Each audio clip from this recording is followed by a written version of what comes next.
Entre Yann Villa et le Stade Rennais, l'histoire a duré près de 9 ans. 9 années durant lesquelles il est passé d'espoir du centre de formation à néo-pro avant d'intégrer l'équipe de France et d'en être titulaire.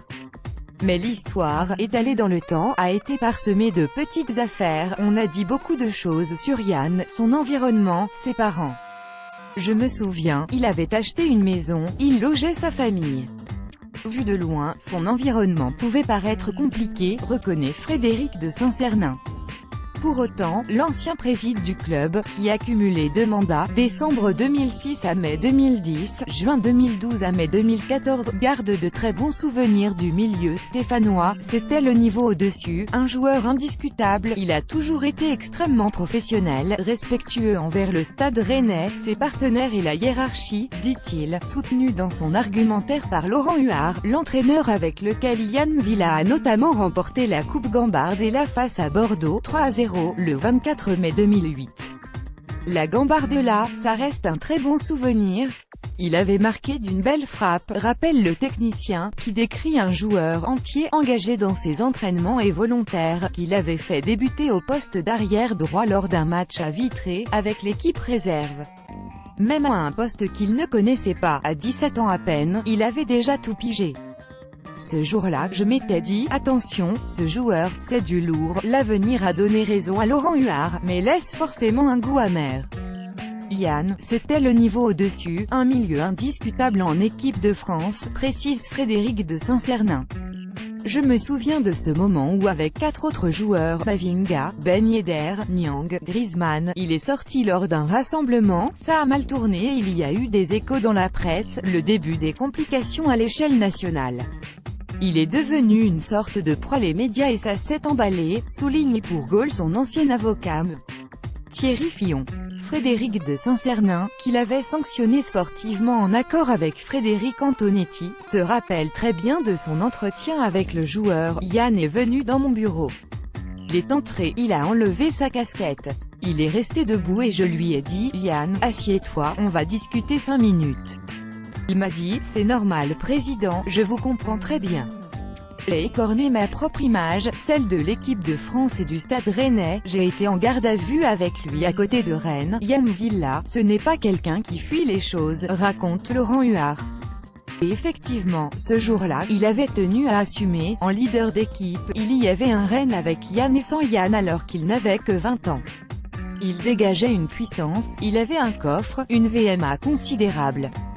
C'était un joueur au physique hors norme avec beaucoup de mental, ajoute Frédéric de Saint-Cernin, pas dérouté plus que cela par le contexte familial qui pouvait éventuellement peser sur la situation du jeune homme. C'était un souci pour Yann à l'extérieur, assure pourtant Thierry Fillon. Avec le Stade Rennais, il s'est toujours comporté du mieux possible mais ça ne collait pas forcément avec sa vie personnelle. L'avocat énumère, j'ai été en garde à vue avec lui à la gendarmerie à côté de Rennes, pour une sombre histoire de coup de poing à un type qui lui devait de l'argent. Il avait aussi eu un problème avec son frère près de la gare, une rixe avec un automobiliste. Je me rappelle également de Montpellier, où il était en discothèque avec des nanas en VIP avant de partir à l'hôtel. C'est symptomatique de ce qu'il a vécu. Yann était victime et on en a fait une forme d'agresseur. Yann Villa Rennes Ligue 1 des histoires comme ça, Fillon dit qu'il peut en avoir des dizaines. Mais elle rappelle surtout le jeune âge de Yann Villa à l'époque, professionnel et parfois dépassé. Quand les médias s'emballent, c'est difficile d'affronter ça, surtout à cet âge-là. Yann, c'était quelqu'un d'adorable, et peut-être trop, regrette son ancien avocat. On a rarement vu un joueur avec autant de capacités. Certains virages n'ont pas été forcément bien pris. Des événements se sont conjugués et il n'a pas tout maîtrisé, complète Laurent Huard. L'histoire a pris fin en janvier 2013, quand Yann Villa est parti au Rubin Kazan quelques mois après qu'une offre de 23 millions d'euros d'Arsenal ait été refusée par le club. Est-ce qu'il aurait dû y aller? Est-ce que s'il avait accepté, il ne se serait pas brûlé les ailes plus tôt? Je crois que c'est monsieur Pinault qui avait dit « Non, il reste », se remémore Frédéric de Saint-Cernin. Il a quitté Rennes à la fois pour des raisons personnelles et économiques.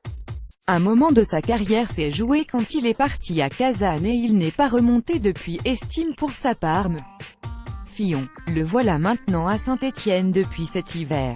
Un club dans lequel Jean-Louis Gasset, son entraîneur, en dit le plus grand bien.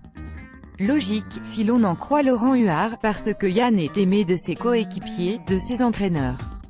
Que ce soit Laurent Blanc, Jean-Louis Gasset ou Frédéric Antonetti.